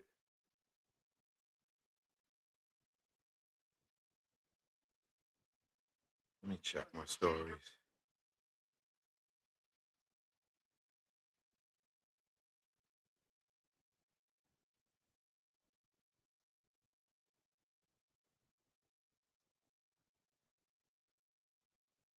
Hold on. I don't even know I can't find it. So many goddamn people that sent it to me.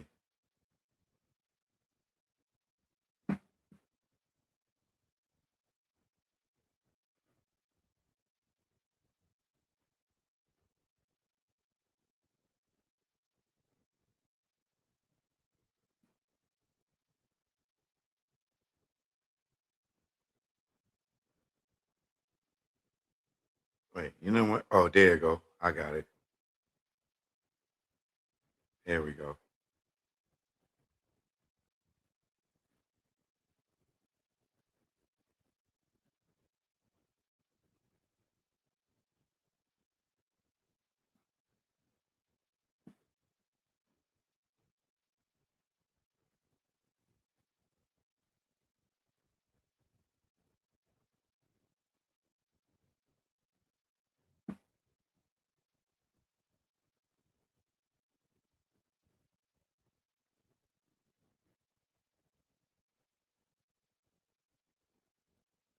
Ray J, he crashing out too, B.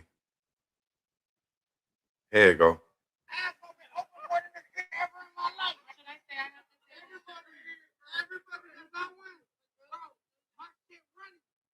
He said his culo been opened up wider than it ever been in his life, and his bowel movements been runny ever since.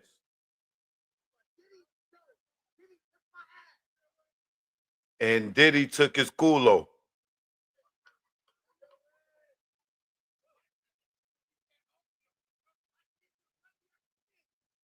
He said Diddy took his culo and his bowel movements been runny ever since. Allegedly.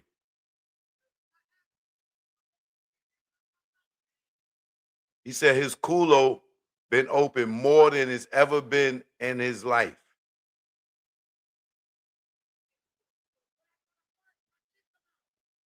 He said when he tried to fart, his doodle come out. It's crazy.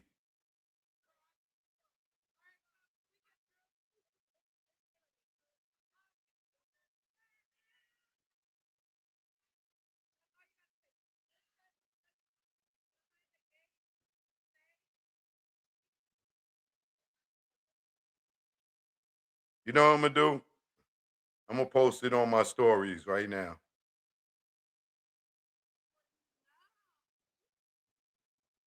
And that's all alleged. I didn't, those are his words, those ain't mine. That's what he say.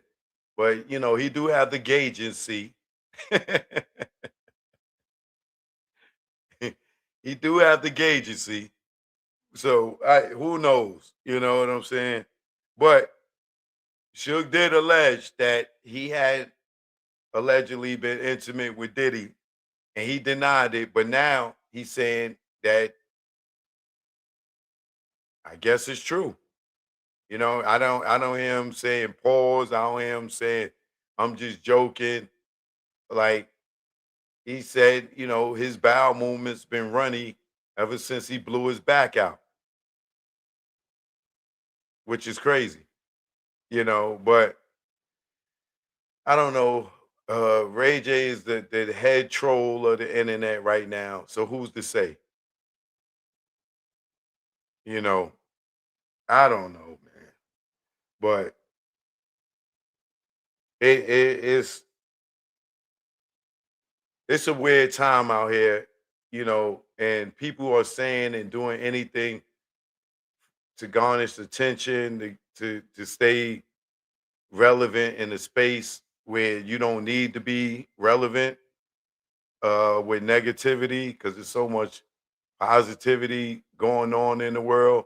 But dudes want to be known for other men tapping their back pockets and making their bowel movements runny. They fart and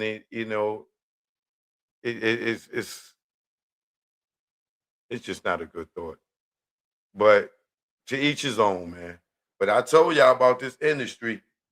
When you want to get in the circle of these dudes that y'all feel are so successful and that they are somebody, and you want to be a part of that club, you'll be farting with Ray J.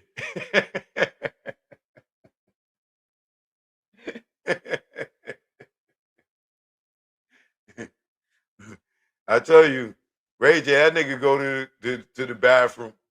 That nigga just sit on the bathroom. He done. It ain't no, how all of us we gotta turn the Bill Cosby in the face.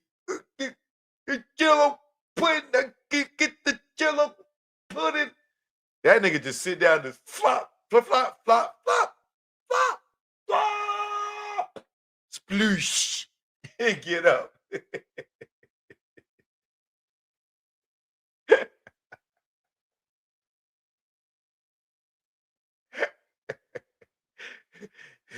That nigga, that nigga, allegedly, that nigga, he can He could take a poop outside.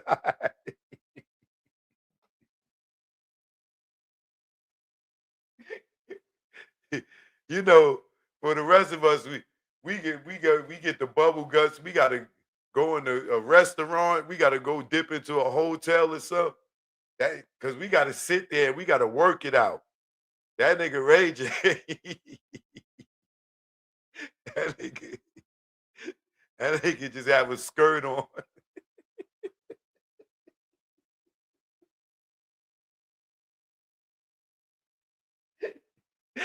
That nigga, that nigga raging. That nigga just have a skirt on, lift his skirt on right over a sewer. Flu, flu, flu, flu, flu, flu.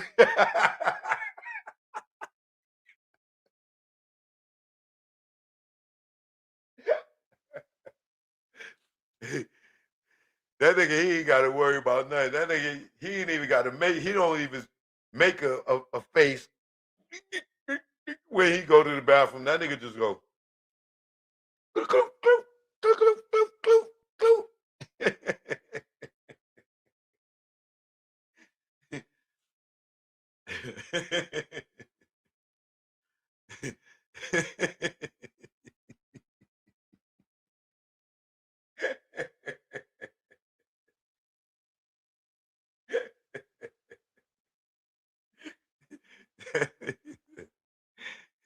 That nigga said, when I fart, it just come out. That nigga, don't be hanging around that nigga and go to a Mexican restaurant, get that nigga some rice and beans. You be walking down the street with that nigga, he try to ease one of them little silent farts out, you just see his whole pants leg turning brown.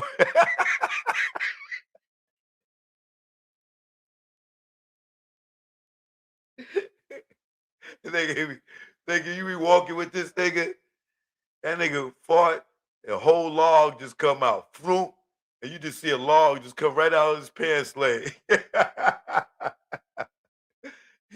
You wind up kicking it or stepping on it like, yo, where'd that come from? Excuse me.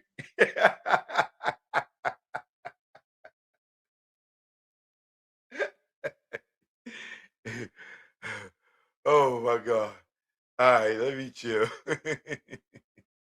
Yeah. Yo, go make sure y'all get that Light Years album from Nas and DJ Premier, man. Choke no joke. Y'all already know, man. Thanks for all the support. Hit that like button before you go. Subscribe to the channel if you're new here. And all you haters keep hating. You know what it is. Choke no joke. Shout out to DJ Premier, Nasty Nas, Esco. You know what it is. One. No joke out here in DR. My man Delvin. See him? Yeah. In Dominican Republic. All right. Yeah. We here. Yeah. Joke, no joke. Primo, you ain't want to give me no beat, so I'm stealing one. Take it personal. You know you my guy, Primo, love you. You gonna give me a beat after this one. I never thought that you would cry me, go against me, and backstab me. Third eye is strong, word is bond. Put you on the fakes, and now you won. I gave you support, and you blame me for those who play with butt. Yeah, I'm talking Breakfast Club, Revolt, whatever. All I know is birds of a feather. Hang with those that they hate. Once the realness, now you fake, and I see through you. What you gonna do when they book you and your Duke shoot? I know you think I'm expose you. This ain't no threat, take it personal. Choke no joke. 2023, it's on me. You hear me? 2023 is on me. They say why I don't come around the game, cause all y'all dudes undercover gay, and I don't play those fucking games. Yo, stop the track, I'm fucking Slay. Rest in peace, K Slay, man. Let's get to the next one. Choke no joke. Yeah. It's choke no joke. Let's go. Choke no joke. Chicken choke no joke. Choke no joke. Niggas choke no joke.